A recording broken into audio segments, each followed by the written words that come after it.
गंगा लहरी हे जगन्नाथ पंडितांचे गंगेची स्तुती करणारं संस्कृतमधलं उत्कृष्ट आणि रसाळ असं काव्य आहे. जगन्नाथ हे विद्वान पंडित होते, भगवत भक्त होते, संस्कृतमधले पंडित कवी होते. त्यांनी केलेले हे काव्य खरोखरच अतिशय रसाळ आहे. त्यांनी स्वतःचा उद्धार करण्यासाठी हे काव्य रचलं आणि खरोखरच त्यांचा गंगा मातेने उद्धार केला.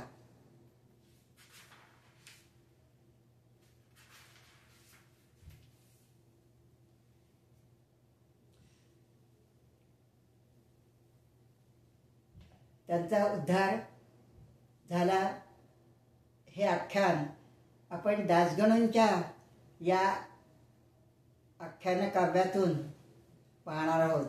दासगणूंचं हे चरित्र, दासगणूंनी रचलेलं हे चरित्र आहे. अहो धन्य काशी क्षेत्र गंगा माई जेथ राहत, धन्य धन्य जगन्नाथ पंडित धन्य त्याचे धर्मवृत्त, जगी कीर्ती केली त्यांनी उद्धरली ती यवनी, वारी म्हणे सत्य जेथे जय जयकार होय जेथे. काशी क्षेत्रामध्ये गंगामाईचा वास आहे. जगन्नाथ पंडित हे धन्य होत. त्यांनी यवनीचा उद्धार करून स्वतःची कीर्ती केली आणि गंगा मातेने यवनीसह त्यांचा उद्धार केला.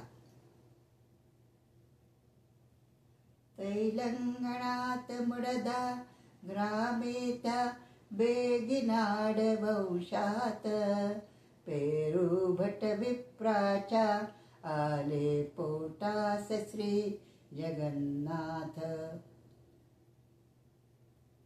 त्यांच्या पित्याचं नाव पेरुभट आणि मातोश्रींचं नाव लक्ष्मी होतं.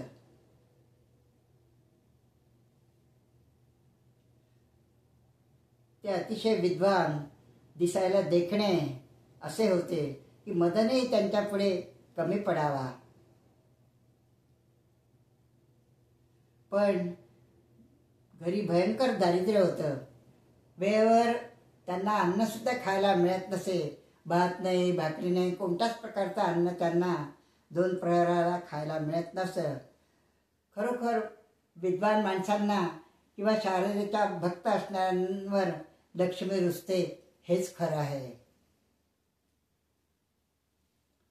आता यांनी देशोदेशी द्रव्य मिळवण्यासाठी फिरावं, गटकेची विश्रांती घेऊ नये. गावोगाव ते फिरत असे द्रव्य मिळवण्यासाठी, कारण पोटापाण्याला अन्नाची गरज तर असतेच. त्यासाठी त्यांना बरेच कष्ट करावे लागत, फिरावे लागत असे. आता ते फिरत फिरत कर्नाटक राजाच्या दरबारात आले, कर्नाटकामध्ये आले.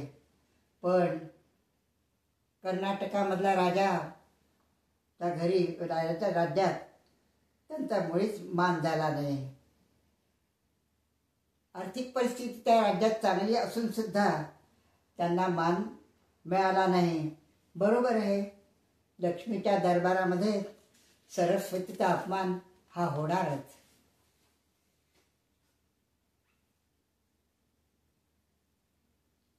त्यांनी स्वतःच्या मनाला समजावलं की हे विद्वत्ते, तू या देशात अजिबात रुसू नको. वारांगणीच्या घरी गेल्यावर कुलसतीचा अपमान हा होणारच.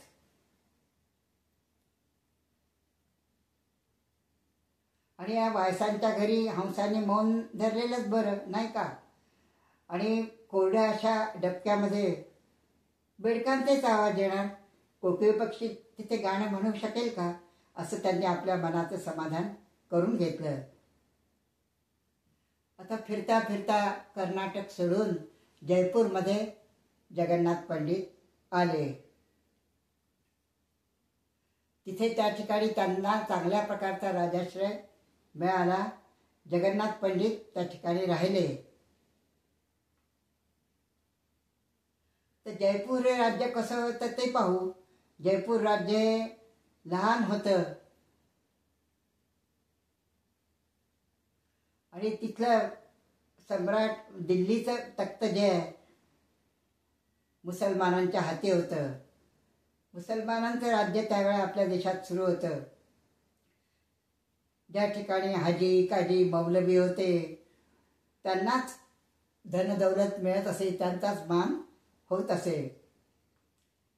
दरबारामध्ये दाढीवाल्या लोकांना प्रवेश असायचा, शेंडीवाल्यांना म्हणजे ब्राह्मणाला विद्वत्तेला वगैरे तिथे प्रवेश नसायचा. अरबीला महत्त्व होतं, गिरवाण भाषेला संस्कृत भाषेला तिथे महत्त्व मुळीच नव्हतं. आणि अशा ठिकाणी आपल्याला कोण मान देणार. जयपूरला जगन्नाथ पंडितांचं बसतान चांगलं बसलं आणि सन्मानही झाला. तिथे ते राहत असताना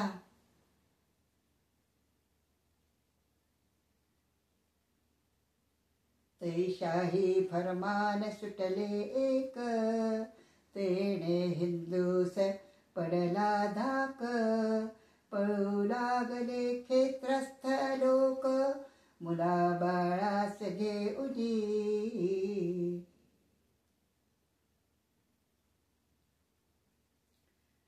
फरमान निघालं बादशहाचं. जयपूरला जेव्हा जगन्नाथ पंडित होते तेव्हा एक फरमान निघालं बादशहाकडून की सगळ्या हिंदू लोकांच्या शास्त्री पंडितांनी धर्मावर वाद करण्यासाठी या ठिकाणी ताबडतोब यावं. जर कोणी आले नाही तर आम्ही सर्वांना मुसलमान करू, असं राजाचं फरमान निघालं. आणि मग लोकांना मोठा धाक पडला. लोक घाबरून गेले या फरमानामुळे.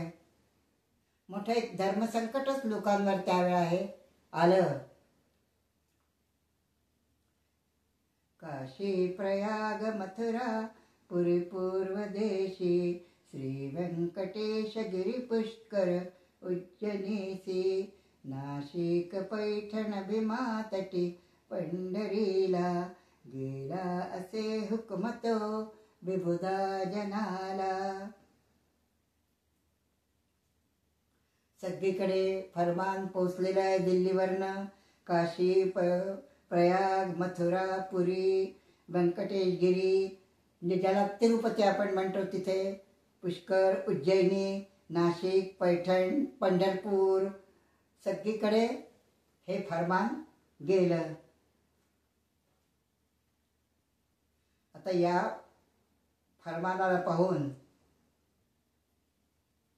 फरमानाते ऐकून भ्याले, शास्त्री पंडित पळू लागले, कित्येकांचे धोतर सुटले, हर हर देवा काय करावे, यवन भयाने कोठे जावे, हे गोदावरी अमास घ्यावे, बिनज उदरी तू हेच करावे, दिल्ली पती शहाजहान कोपला, यवन कराया अमा बैसला, निमित्तास तो काजी आणला, येते म्हणून संस्कृत त्याला, उपनिषदाचा भाग पाहिला, चौवेदांचा अरबीत केला, त्यात तर्जुमा ऐसे म्हणती, भारत भागवत मनुस्मृती, यास करावी कैशी युक्ती, वादवायता आहे दरबारी, शहाजहान बदशाह समोरी, यवन मंडळी सभेत सारी,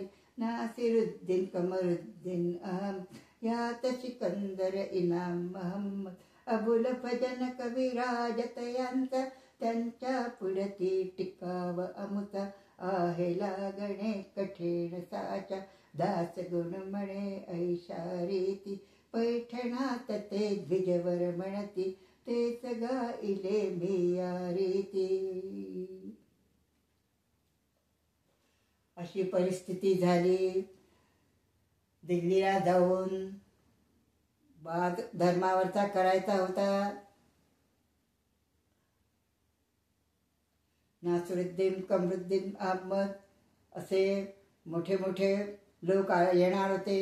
अबुल फजल कविराज हा सुद्धा येणार होता.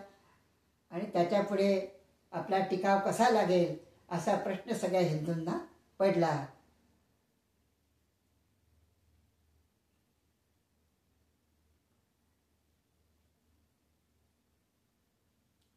करावया वादयोग्य तो जगन्नाथ जयपुरी असे वादाटविता तो अरी तो न मनुजश्री सरस्वतीची सजीव मूर्ती साजिरी विचरते सांप्रतया भुवरी आहेत वेद वेदांगे जला दया अवगत ब्राह्मण ग्रंथ स्मृत्यादि महाभारत वादात तोची जिंकील अभिंदाप्रत निस्पृह गिरभिड स्पष्टोक्तीने नटली जाची गिरा गणू म्हणे तास विनंती करा गणू म्हणे तास विनंती करा. सर्वांनी सुतवलं की हा वाद योग्य करण्याला जगन्नाथ पंडित हेच योग्य आहेत. ते प्रत्यक्ष सरस्वतीची मूर्ती आहेत. त्यांना सर्व वेद वेदांग यांचं ज्ञान आहे. ब्राह्मण ग्रंथ महाभारत सगळ्या प्रकारचे धर्मग्रंथ त्यांना आकलन झालेले आहेत. आणि त्यांची वाणी किती आहे कशी आहे तर निर्भीड आहे. स्पष्ट अशी वाणी आहे. निष्प्रतेची वाणी आहे. त्यांना तुम्ही विनंती करा असं सगळ्या धर्म बांधवांचं मत पडलं.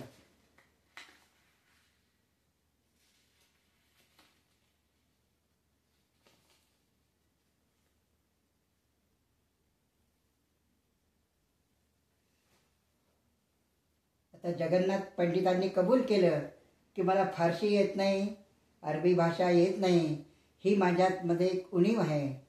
मला जर राजा थोडी मुदत देईल तर मी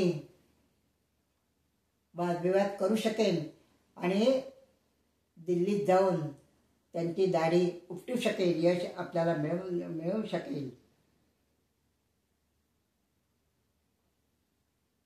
आणि इस्लाम धर्माची तत्व कळल्या वाचून आपल्याला जाण्यात काही अर्थ नाही हे त्यांना कळून आलं. शस्त्र चांगलं धारदार असल्याशिवाय लढण्यात काही अर्थ नसतो. जे हस्तिनापुर विभो कुरु पांडवांचे तेथे तक्त अजया यवनाधिपाचे दिल्ली असे म्हणती लोक तया पुरीला हा केवढा अशुभ दुस्तर काळ आला. की जे कुरुक्षेत्र ज्याला पूर्वी म्हणत होते, कौरव पांडवांचं युद्ध ज्या ठिकाणी झालं की जे हस्तिनापूर म्हणून प्रसिद्ध होतं, तर त्या ठिकाणी आता त्या ठिकाणाला आता दिल्ली म्हणतात. पण त्या ठिकाणी आता मुसलमानांचं अधिपत्य आहे. आणि किती अशुभ अशी गोष्ट आहे, किती कठीण काळ आला खरंच. जितीन यवना अशी भाक दिधली, जितीन यवना अशी भाक दिधली, नात ती पाहिजे सत्य झाली, जितीन यवना अशी भाक दिधली.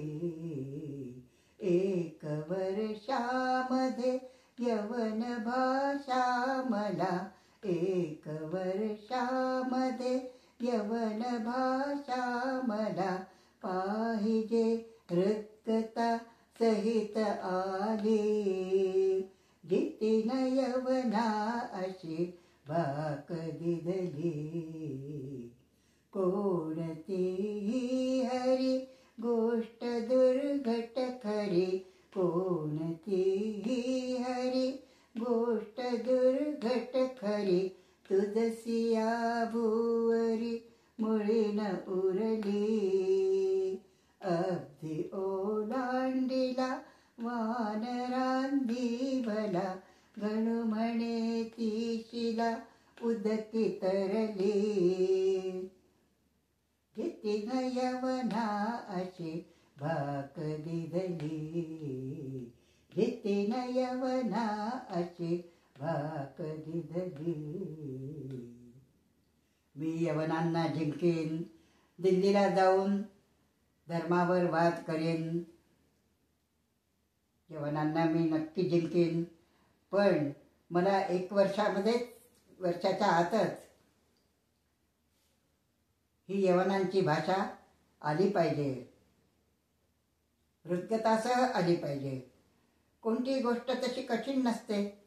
या जगामध्ये कोणतीही गोष्ट कठीण असली तरी ती अशक्य नसते. वानरांनी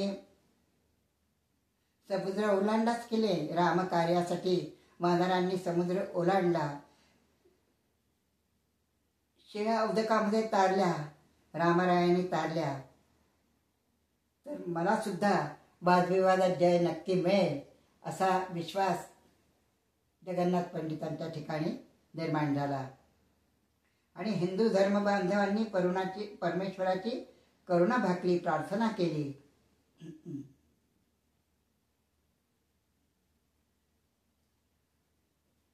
परमेश्वराजवळ प्रार्थना केली की हे अविंदांना जिंकायचं यश हे परमेश्वरा तू जगन्नाथ पंडितांना दे. तूच मौलवीचं काम करणं आणि आपल्या भक्ताला जयपूरमध्ये जाऊन मदत कर. जगन्नाथ पंडित हे थोर भगवत भक्त होते, विद्वान कवी होते आणि अशा भक्ताला देवानी मदत करावी अशी प्रार्थना हिंदू धर्म बांधवांनी केली. त्या प्रार्थनेला यश आलं, ईश्वर धावून आला.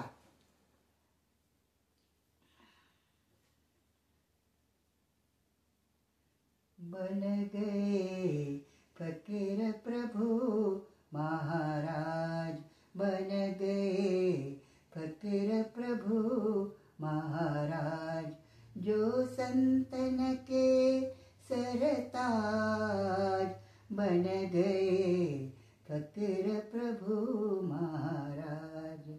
सफेद दाढ़ी लंबी चौड़ी, सिर में फेटा हारा, कुरान शरीफ को आगे रख कर रहे गए जबीवाज, बन गए फकीर प्रभु महाराज.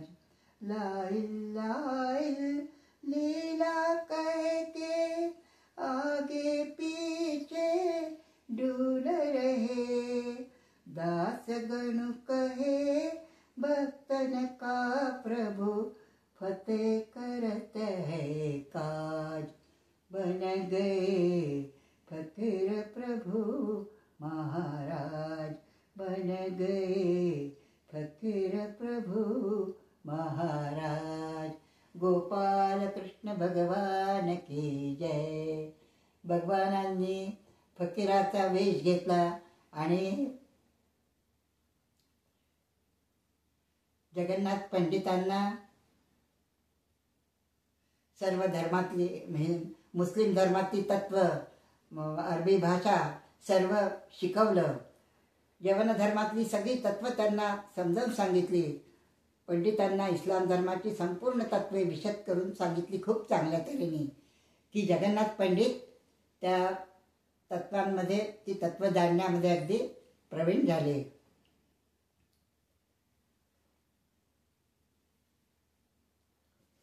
कानून करीमा दिसाऱ्या किताबी, बोसता गुलस्ता बबाबी नबाबी, आल्या कळूनी नरली उणीव, जाला वशिला प्रभू वासुदेव. परमेश्वराची ज्यांना मदत आहे, परमेश्वराचा वशिला ज्याच्या मागे आहे त्याला कशाची उणीव राहणार. सगळ्या गोष्टीत पारंगत झाले जगन्नाथ पंडित. आता असे विद्याध्ययन झाल्यानंतर पंडितजींना काही काळाने 1 वर्षाने वादाचे आमंत्रण आले. त्यांना हार तुरे अर्पण करून आनंदाने पौरजनांनी निरोप दिला.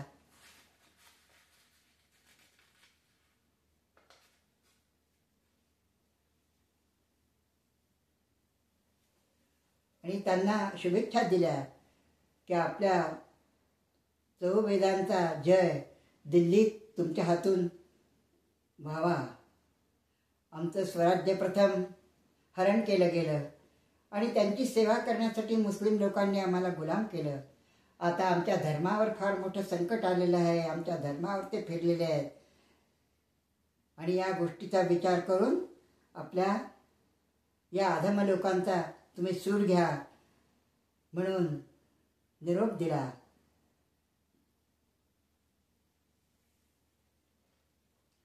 आता जगन्नाथ पंडितांना खूप भरभरून आलं आणि त्यांनी पण सांगितलं की माझ्या हातून काही वेडवाकडं जर झालं त्याचा दोष तुम्ही मला लावू नका अशी विनंती केली. मी तिथून पुढे आल्यावर काय होईल माझं हे काही सांगता येत नाही. की ते लोक अतिशय क्रूर आहेत, निधर्मी आहेत, दुष्ट आहेत, काही ना काही उपाय योजना करतील आणि मला जिंकण्याचा ते प्रयत्न करतील. जरी मी वादात त्यांना हरवलं तरी पण ते कपट मार्गाने मला जिंकण्याचा प्रयत्न करतील.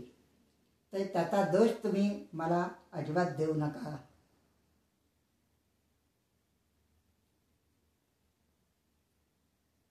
आणि त्यांच्या या उपायांना मला चांगलं तोंड द्यावं लागेल आणि तरच मला यश मिळालं असं होईल. आता जगन्नाथ पंडित मेळ्यामध्ये बसून निघाले, दिल्लीला पोहोचले. तिथल्या हिंदूंना खूप आनंद झाला. मोराला जसा मेघांच्या दर्शनाने आनंद होतो तसं दिल्लीला आल्यानंतर तिथल्या हिंदू धर्मियांना खूप आनंद झाला, धर्मबांधवांना आनंद झाला. वादाचा दिवस नेमला गेला. वाद ऐकण्यासाठी अफाट अशी गर्दी जमली. हाजी, काजी, मौलवी सर्वजण तिथे जमले. सगळ्यांची धांदल उडाली. वैदिक, शास्त्री, पंडित नटून थटून आले आणि जगन्नाथ पंडितांच्या बाजूला जाऊन बसले.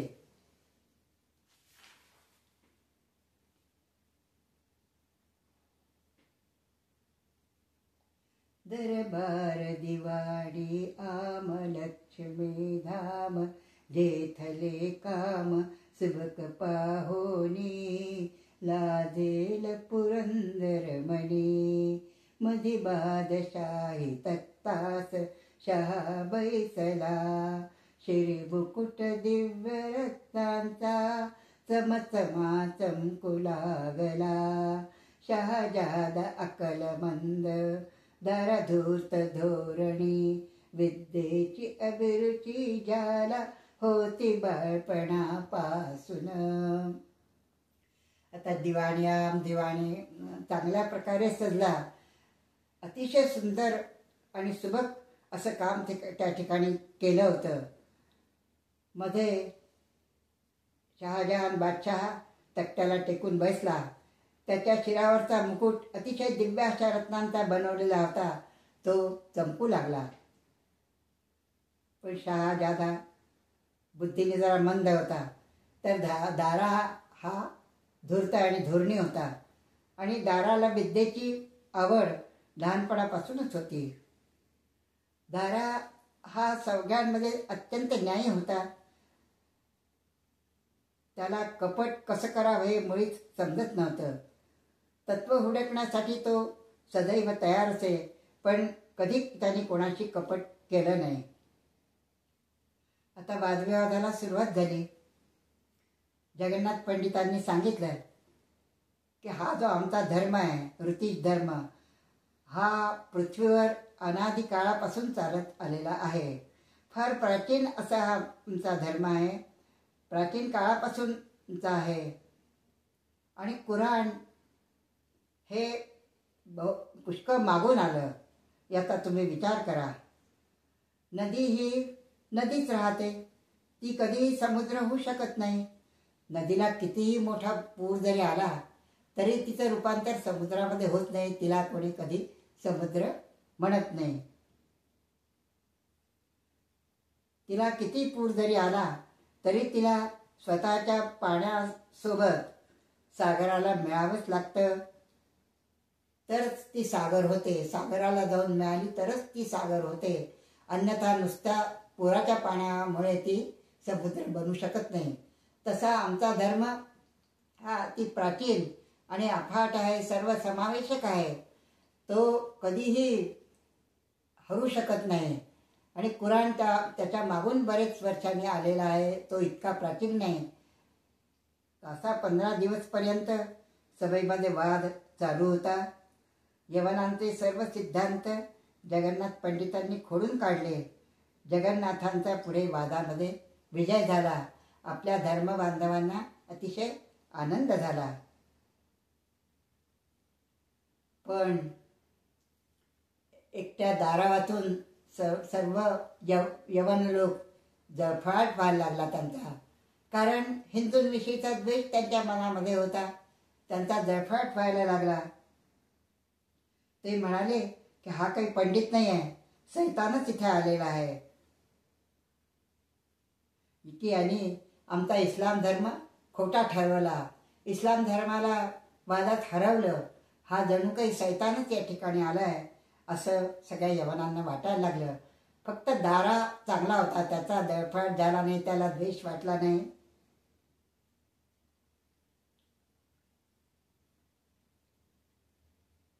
आता काझीनी राजाची बोलायला सुरुवात केली. शहाजहान बादशाह होता तेव्हा, की राजा असं करू आपण की तसं तर यांनी वादात आपल्याला हरवलेलं आहे, पण आता काहीतरी आपण कपट मार्गाचा अवलंब करायला हवा या ठिकाणी. आता आपण असं करूया का राजा की याला धनाचा लोभ दाखवावा, धनाचं आमिष दाखवावं आणि याला मुसलमान करावं, काही पैसा देऊ करावा, म्हणजे हा मुसलमान होईल.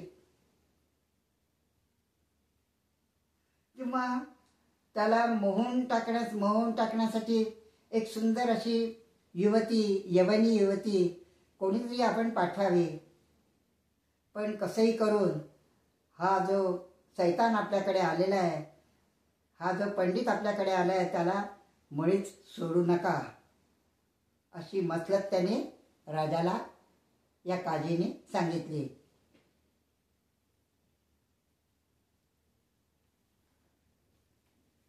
जगन्नाथ महाधूर्त त्याने यवनाचे खलबत, सहजानंदे ध्यानात चतुर पुरुष कायन कळे, चतुर पुरुषा कायन कळे. जगन्नाथ पंडित हे अतिशय धूर्त होते, हुशार होते. त्यांना हे कपट सहज लक्षात आलं.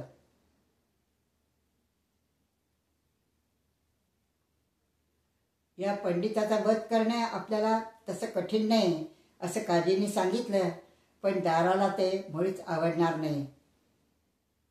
आता असं ठरवून राहिलं की याला तसंच ठेवू, मारायचं तर नाही. पण असं जर आपण ठरवलं तर माझी जात या गोष्टीला तयार होणार नाही, मुस्लिम जात या गोष्टीला तयार होणार नाही, असं ठरलं.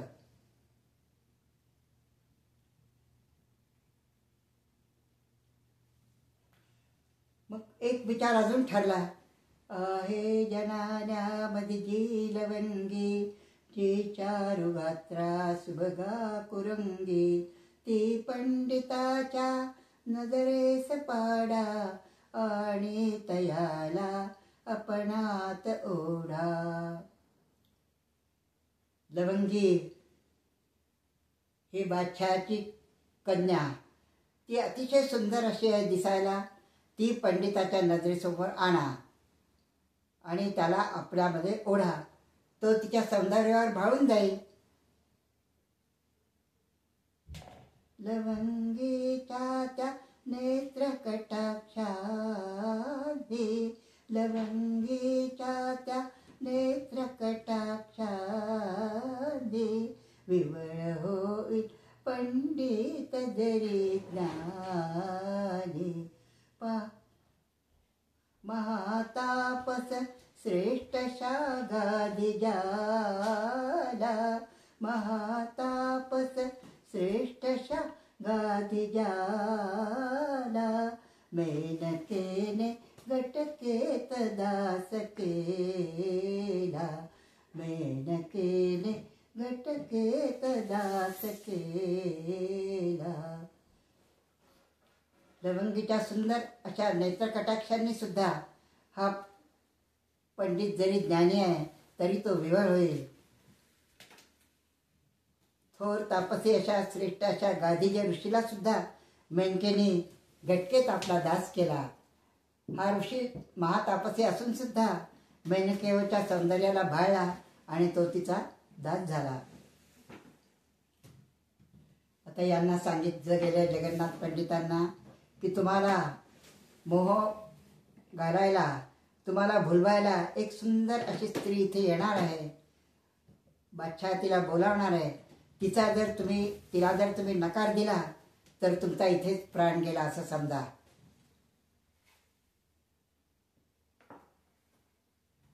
आणि बादशहाने जगन्नाथ पंडितांना बुद्धिबळ खेळण्यासाठी पाचारण केलं.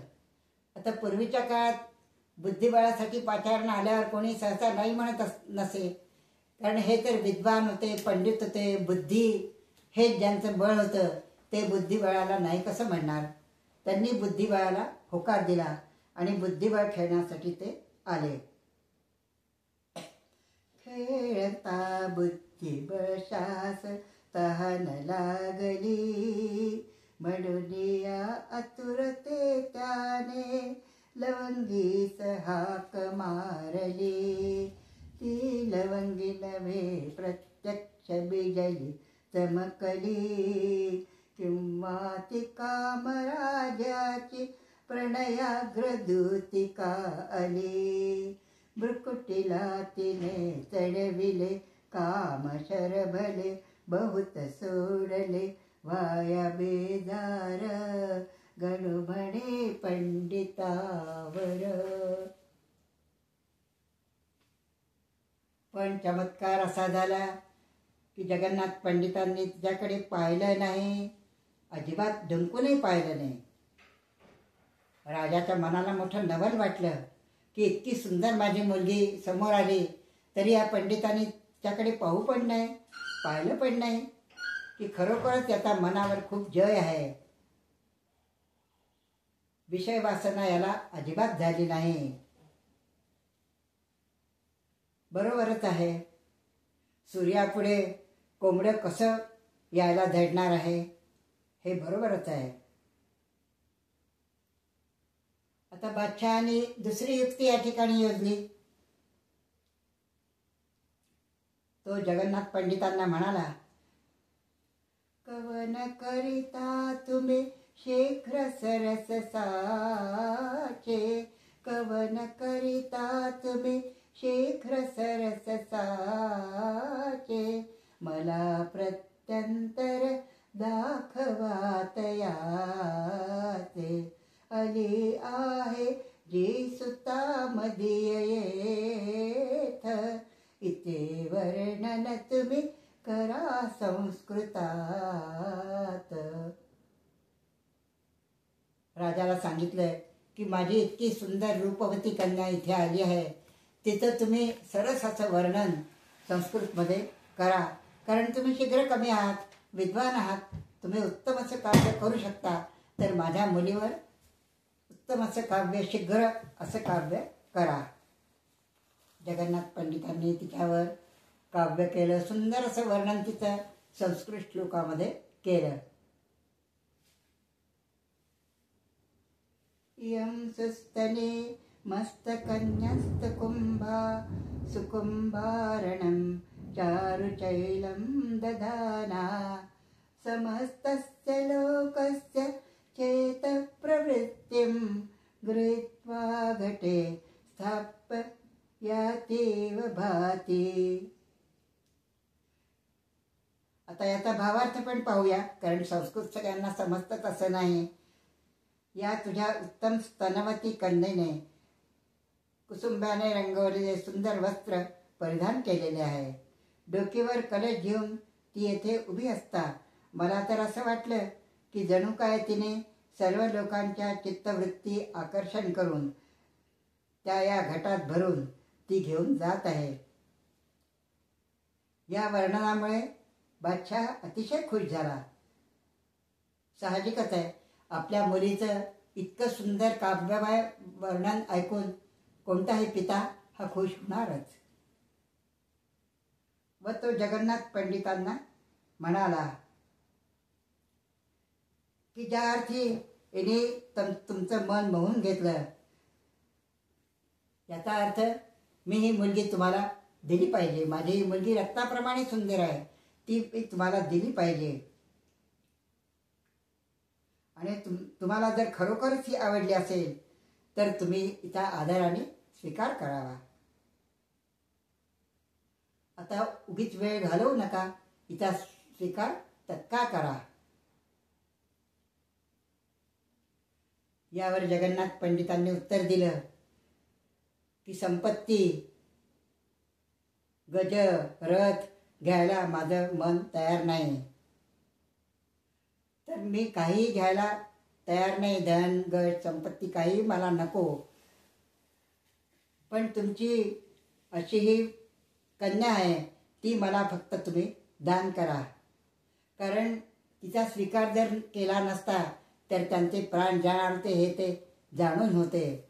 आता युद्धातही ही नीती अवलंबावी लागते की आपल्या प्राणावर जर बेतत असली तर युद्धातून काही वेळा पळ काढावा लागतो आणि थोडासा कमीपणा स्वीकारावा लागतो.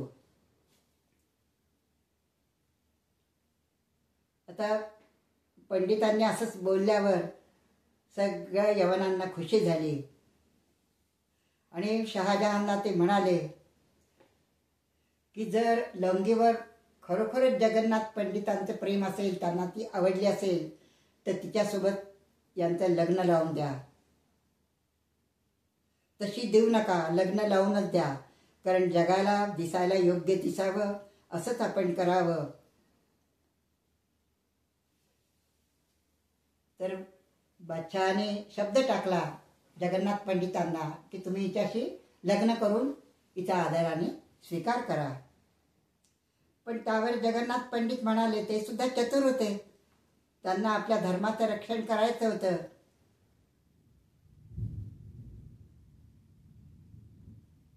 अमुच्या रीतीप्रमाणे लागत लसल्यास लग्न लावावे, ना तरी देतो कन्या हे आपुले वाक्य मागुते घ्यावे. आमच्या रीतीप्रमाणे हे लग्न तुम्ही लावत असल्यास लग्न लावा. तुमच्या रीतीप्रमाणे नाही, लग्न आमच्या रीतीप्रमाणे लावावं. आणि तुम्हाला आमच्या रीतीप्रमाणे लग्न जर लावायचं नसेल तर मी तुम्हाला कन्या देतो हे आपलं वचन तुम्ही मागे घ्यावं. असा युक्तिवाद जगन्नाथ पंडितांनी केला. होते हुशार होते. भवती न भवती होऊन ग्रंथास वे लागले लग्न, वरदक्षिणा म्हणून एक गाव जागीर दिला. पुढे जगन्नाथ पंडितांनी लवंगीला परमार्थ प्रवण केलं. लवंगीला त्यांनी अध्यात्माची दीक्षा दिली आणि त्यामुळे तिचं मन अतिशय पवित्र झालं, उन्नत झालं.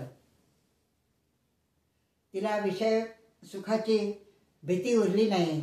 विषय सुखापासून तिचं मन अलिप्त झालं, तिचं अंतःकरण पवित्र झालं, उन्नत झालं आणि ती फार आनंदामध्ये जगन्नाथ पंडितांसोबत काळ कंठू लागली. तिला खरं परमेश्वरी तत्व कळालं की परमेश्वराशिवाय निराळ्या जगामध्ये काहीच नाही. जळी स्थळी पाषाणी सर्वत्र परमेश्वर भरलेला आहे हे ईश्वरी तत्व तिला कळालं.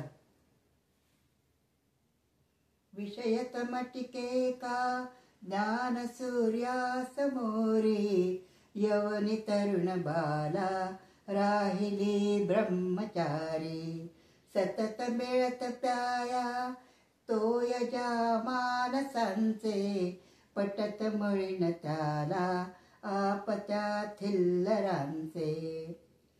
तर जगन्नाथ पंडित म्हणजे खरोखरच ज्ञान सूर्य होते आणि त्या ज्ञान सूर्यासमोर हा विषयाचा अंधकार राहणार आहे का? तर तो मुळीच राहणार नाही. आणि त्यांच्यासोबत राहून सुद्धा ही लवंगी जी होती, तरुणी होती, सुंदर तरुणी होती, पण ती ब्रह्मचारीच राहिली. कधी विषयांचा स्पर्श, त्यांच्या शरीराचा स्पर्श तिने स्वतःला होऊ दिला नाही. तिने परमेश्वरी तत्व जाणलं, विषय सुखापासून ती अलिप्त राहिली. आणि ज्याला इतकं उच्च अशा प्रकारचं परमेश्वरी तत्वाचं अमृत प्यायला मिळतं, तो विषयापासून दूरच राहणार, विषय सुखाची बाधा त्याला होणारच नाही.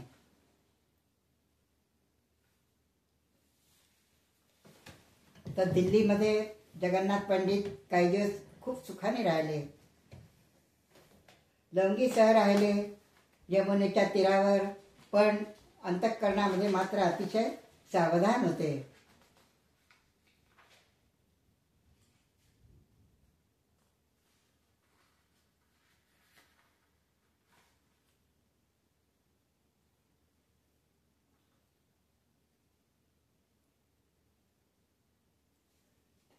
तर त्या उभयतांमध्ये रोज चर्चा चालायच्या अध्यात्मावर. हे जग कशापासून झालं, याचा धनी कोण असावा, जगाचा धनी कोण आहे, कसं जग निर्माण झालं, इत्यादी विषयांवर त्यांच्यामध्ये रोज चर्चा होऊ लागली. आणि सगळं अध्यात्म तत्वासह लवंगीला कळालं.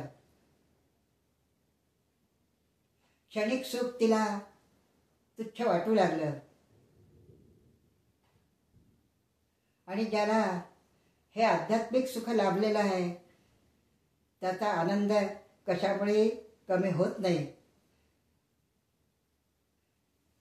आणि अध्यात्म हा सिंह जर आपण मानला तर विषयाचे कोंबडे त्याच्यापुढे कधीही टिकून राहणार नाहीत. आता अत्यंत सुखाने यांनी काळ कंठला, अध्यात्मावर चर्चा करावी, आनंदामध्ये असावं, पण मनामध्ये मात्र सावध असावं, अशा तऱ्हेने त्यांनी दिल्लीमध्ये वास्तव्य केलं. पण पुढे काय झालं? पुढे दुष्ट असा औरंगजेब तख्तावर बसला. दारा जो होता युवराज, तो त्यांनी प्रथम ठार केला. आपल्या पित्याला फितूर केलं आणि राज्यलोभाने, कपटाने आपल्या पित्याला त्याने कैदेत टाकलं. दुष्टाची कामगिरी करून पण धार्मिकपणाचं सोंग त्याने आणलं. हिंदूंचा अतिशय द्वेष औरंगजेबाच्या अंतरामध्ये होता. नीतिमत्ता अजिबात नव्हती. अधमरीतीने कपटीपणाचा भाव त्याच्या मनामध्ये होता. दरबारामध्ये सुद्धा तोच भाव त्याच्या अंगात दिसून येत होता. त्यांनी जगन्नाथ पंडितांना सांगितलं की तुम्ही प्रत्यक्ष यवन झाल्याशिवाय तुम्हाला तुमची जहागीर उपभोगता येणार नाही. प्रत्यक्ष तुम्ही यवन व्हा तरच तुम्हाला जहागीर तुमची मिळेल, ती भोगता येईल. पण जगन्नाथ पंडितांनी स्पष्ट सांगितलं, जहागीर मी घ्यावया मुळीत येथ आलो नसे, तिच्याहुनी मला नृपा मदीय धर्म प्यारा असे. अशा कपट वृत्तीने जरी जगात मोठेपणा, तुवा मिळविला तरी टिकून तो पुढे राहिना. की मी जहागीर उपभोगायला, जहागीर मागायला किंवा घ्यायला मुळीच आलो नाही. त्याच्यापेक्षा मला माझा धर्म जास्ती प्रिय आहे. आणि अशा कपटवृत्तीने जरा जगात मोठेपणा तू मिळवला, तो पुढे कधीही टिकून राहणार नाही, असं जगन्नाथ पंडितांनी त्याला स्पष्ट सांगितलं. आता राहिलेलं उर्वरित आयुष्य घालवण्यासाठी जगन्नाथ पंडित लवंगीसह काशीला आले की आपण परमेश्वराचं चिंतन करावं, परमेश्वराची भक्ती करावी आणि काशीमध्ये आता आपलं वास्तव्य करावं उर्वरित आयुष्य. पण दुर्दैव त्यांचं की श्री काशीत सुद्धा त्यांना लोकांनी बहिष्कृत केलं. ज्या लोकांनी यांना मान सन्मानाने दिल्लीला वादविवाद करण्यासाठी पाठवलं, वादात जय मिळाल्यावर जे लोक खुश झाले, त्यांची स्तुती केली तोंड भरून, तेच लोक आता त्यांच्यावर उलटले, त्यांच्या विरुद्ध गेले, त्यांना बहिष्कृत केलं, त्यांना वाईट टाकलं. केले बहिष्कृत तिथे परिपंडितास, ठेवियली यवने लावून हाच दोष. बाहेर जे दिसत तेच खरे जगासी, वाटे सदा कोणी न शोधत अंतरासी. आता जगन्नाथ पंडितांना तिथल्या लोकांनी दोषी ठरवलं. यवनी आपल्या सोबत आणली, तिच्याशी विवाह केला, हा दोष त्यांना लावला गेला. आणि जे खराला जगाला दिसतं तेच लोक, तेच जग खरं मानतं. पण आतमधून काय आहे, त्यांना कपटनीतीने कसं लवंगीला देण्यात आलं, कपटनीतीने त्यांना कसं हरवण्यात आलं, हे लोकांच्या लक्षात आलं नाही. कारण आतलं गूढ लोकांना माहितीच नव्हतं. वरवर दिसतं त्यालाच लोक खरं मानतात. आणि ज्या लोकांनी यांची आधी स्तुती केली होती वादासाठी, यांना मोठ्या मान सन्मानाने हारतुरे देऊन पालखीत बसवून दिल्लीला पाठवलं होतं, तेच लोक यांना वाईट टाकायला, बहिष्कृत करायला निघालेले होते. तुकाराम महाराज म्हणतातच, जग हे दुतोंडी सावध असतं, दोन्ही बाजूनी बोलतं. तुम्ही चांगलं करा, स्तुतीस्तवनं तुमच्यावर उधळली जातात. हातून काही चुका घडल्या की तेच लोक निंदा करायला मागे पुढे पाहत नाहीत. असं जग म्हणजे एक दुतोंडी सावध आहे, असं तुकाराम महाराजांचाही अभंग आहे. आता ही सगळी परिस्थिती पाहून लवंगीला अतिशय वाईट वाटलं की आपल्या कारणामुळे, आपल्याशी विवाह केल्या कारणाने यांना वाईट टाकलं गेलं. खूप वाईट वाटलं तिला की तिने त्यांना सांगितलं की माझ्यामुळे तुम्हाला लोकांनी वाईट टाकलंय, ही गोष्ट काही चांगली झाली नाही, मला फार वाईट वाटतं. मी तुम्हाला हात जोडून सांगते की तुम्ही मला गंगेमध्ये लोटून द्या. आपल्या कृपेने मला आत्मज्ञान झालं, विषय सुखापासून मी वंचित राहिले. जग कशामुळे निर्माण झालं, जगाचा धनी कोण, परमेश्वर विषयक सर्व ज्ञान मला आपल्यामुळे मिळालं. जन्म मरण हे सगळी भ्रांती आहे, सगळं खोटं आहे. आणि मुळे या जगामध्ये आपल्या सुखद सहवासामुळे माझी सर्व प्रकारची भ्रांती, सगळ्या प्रकारचं अज्ञान दूर झालं आहे, मला सुख वाटतं. तर मला आता तुम्ही गंगेमध्ये लोटून द्या, कारण माझ्यामुळे तुम्हाला वाईट राहावं लागतंय. आता हे भाषण ऐकून पंडित लवंगीला काय म्हणतात पहा. केले बहिष्कृत जरी मजला द्विजांनी, त्याचा विषादस बगे मुळे मी न माने. खोटे खरे कळतसे जगदीश्वराला, तो विश्वनाथ भवी तारिल आपणाला. तिला सांगितलं की मला जरी वाईट टाकलं लोकांनी तरी त्याचं दुःख मला नाही. आपल्यामध्ये खरं काय खोटं काय हे सगळं परमेश्वराला कळतं.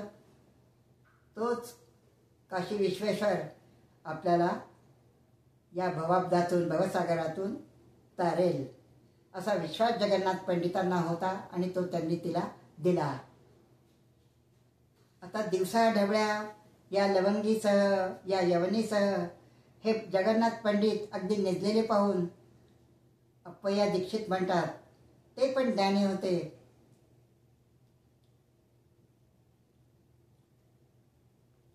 की सूर्य उगवल्यानंतर जे सदाचरणी लोक आहेत ते सत्कर्म करतात, असं यवनीला घेऊन निजत नाहीत दिवसा ढवळ्या. कोणी झोपतं का? सूर्य उगवल्यावर. असं असून सुद्धा एका यवनीला घेऊन तुम्ही खुशाल इथे दिवसाढवळ्या शयन करता, याला काय म्हणावं? तुम्हाला लाज कशी वाटत नाही?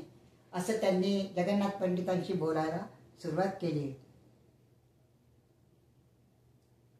झाली विषय वासना, झाली विषय वासना, प्रबळ बहुत चित्तांतरी लक्ष जाईना, झाली विषय वासना, वय आपुले झाले कितीक, म्हणतील ते काय लोक, याताना मुळीच धाक, राहिला मना, झाली विषय वासना, काव्यातून शृंगारा, वाखाणती झाली गिरा, याची सतत एकसरा, खोड जाईना, झाली विषय वासना, बनलासे मूर्ख महा, यवनीचा संग पहा, अजून सोडिना, झाली विषय वासना, झाली विषय वासना. जगन्नाथ पंडितांना अनेक प्रकारे दोष द्यायला लोकांनी सुरुवात केली की याला काय म्हणावं. काव्यातून यवनीच्या शृंगाराचं यांनी वर्णन केलं, दिल्लीपतीला थोर मानलं, कोणातही यांनी वर्णन केलं की याच्यातले दोष याला दिसत नाहीत का? असा कसा हा शास्त्री पंडित आहे? त्याला दोष द्यायला सुरुवात केली, अद्वात त्याच्याशी बोलायला सुरुवात केली. सावध हो मरण समीप येत चालले, सावध हो मरण समीप येत चालले, विषयावर जडून प्रीती केलीस तू चैन अति, ईश तुझ्या दिल्ली प्रति म्हणून विनविले, म्हणून वर्णिले, सावध हो मरण समीप येत चालले, यम पुसता काय वदसी, सोडवित थे कोण तुशी, हे न कळे निज मानस कधी न आणले, सावध हो मरण समीप येत चालले. हे पंडिता, आता तरी तू सावध हो, विषयांवर प्रेम करू नको, या यवनीशी संग जडवू नको. आणि तू कुणालाच आजपर्यंत मानला नाहीस, आपल्या ठिकाणी दोष निर्माण झाला, ते दोष तुला दिसले नाही. पुढे यमराजाने तुला मरणानंतर विचारलं तर तू त्याला काय उत्तर देशील? कोण तुला सोडवेल? असं लोकांनी त्यांना बोलायला सुरुवात केली. आपण चांगले ज्ञानरवी आहात, ज्ञानी आहात, त्याज्यग्राह्य हे तुम्हाला चांगलं समजतं, तरी पण तुम्ही या यवनीचं ग्रहण तुमच्या मागे कसं लावून घेतलं? या यवनीशी तुम्ही विवाह कसा केला?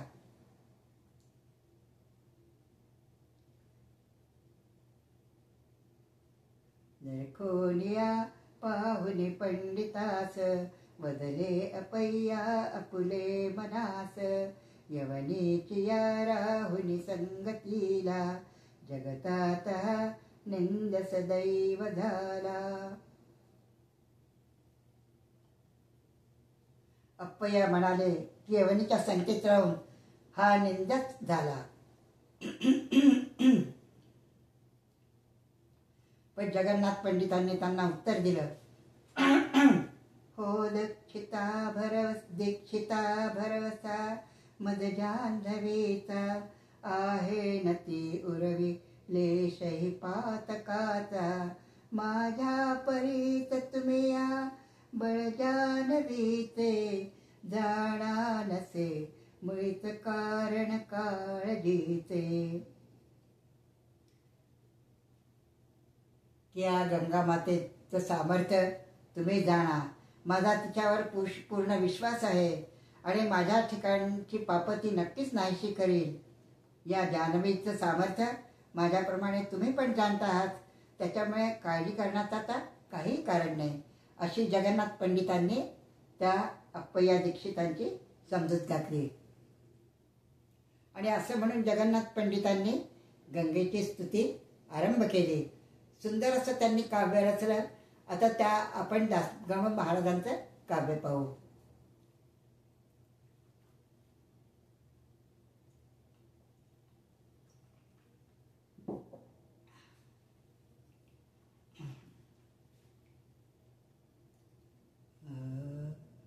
जय जय हे मंदाकिनी, जय जय हे मंदाकिनी, भागीरथी पापहरिणी, जय जय हे जगज्जननी, तारमद अता, जय जय हे मंदाकिनी.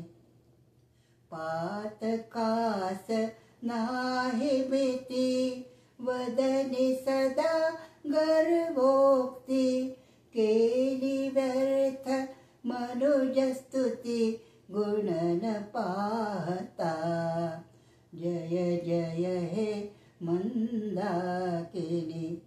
शिव विष्णू चतुरानन, मदीय पातकास बघून, जातील की खचित पडून, वचननच वृथा, जय जय हे मंदाकिनी.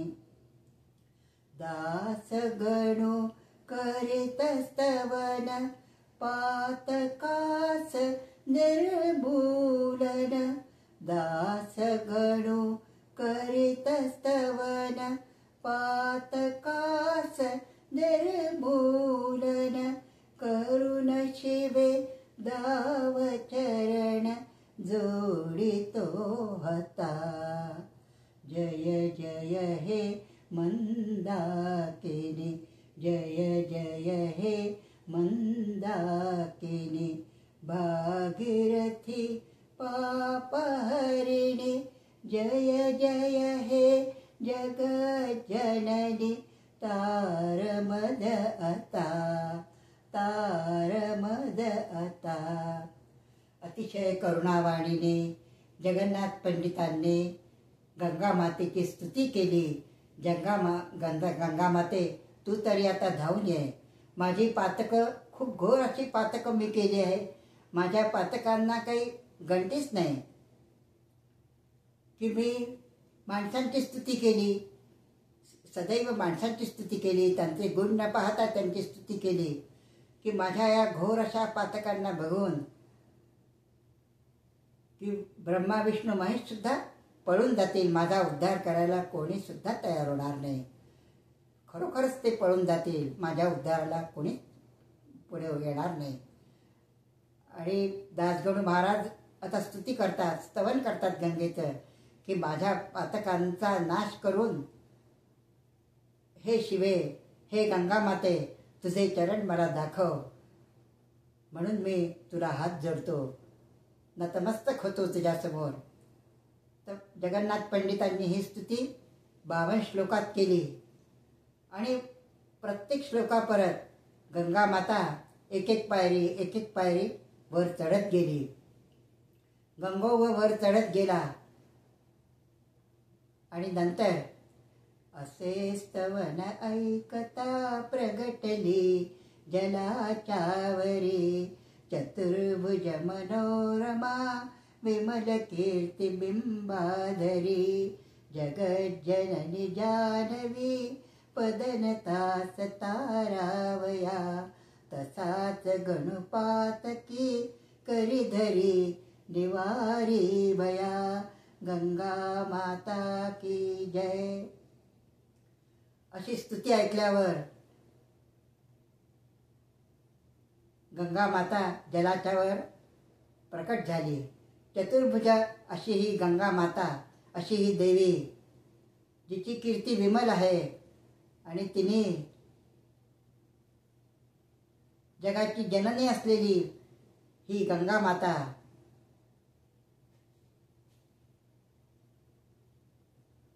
पदनातांना तारण्यासाठी म्हणून प्रगट झाली.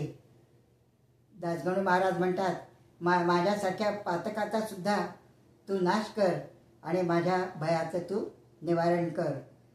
अशी ही गंगा माता प्रगट झाली आणि जगन्नाथ पंडितांचा उद्धार तिने केला. लवंगीसह उद्धार त्यांनी तिचा केला.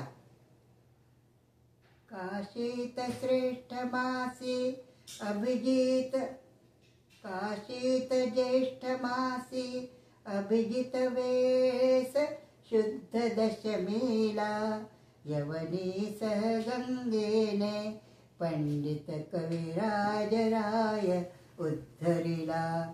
गंगा माता की जय. आता गंगा आधारितले थोडे 2-4 श्लोक आपण म्हणूया. जे रसाळ असे काव्य जगन्नाथ पंडितांनी निर्माण केलं आपल्या उद्धारासाठी, ते काव्य अतिशय गाजलं, नावाजलं. आजही ते म्हटलं जातं, त्याच्यावर प्रवचनं केली जातात.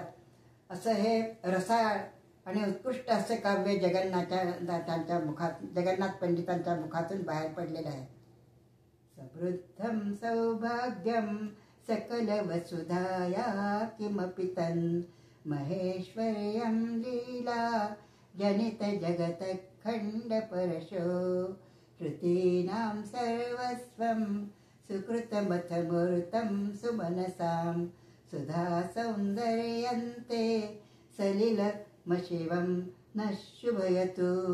दरिद्राणां दैन्यं दुरितमथ दुर्वासनहृदां धृतं दूरीकुर्वन् सुकृदुपगतो दृष्टिसरणिः. अपित्रागा विद्या द्रुमदलन दीक्षा गुरुरिह प्रवाहस्ते वारां श्रियमयमपारां विरतु यः. उदञ्चन्मार्तण्ड स्फुटकपटहेरम्बजनने कटाक्षव्याक्षेपा क्षणजनितसंक्षोभनिवः. भवन्तु तं गन्तो हरशिरसि गंगा पुनरमे स्तरंगा प्रोत्तुंगा दुरित भवभंगाय भवतो. गंगा माता की जय.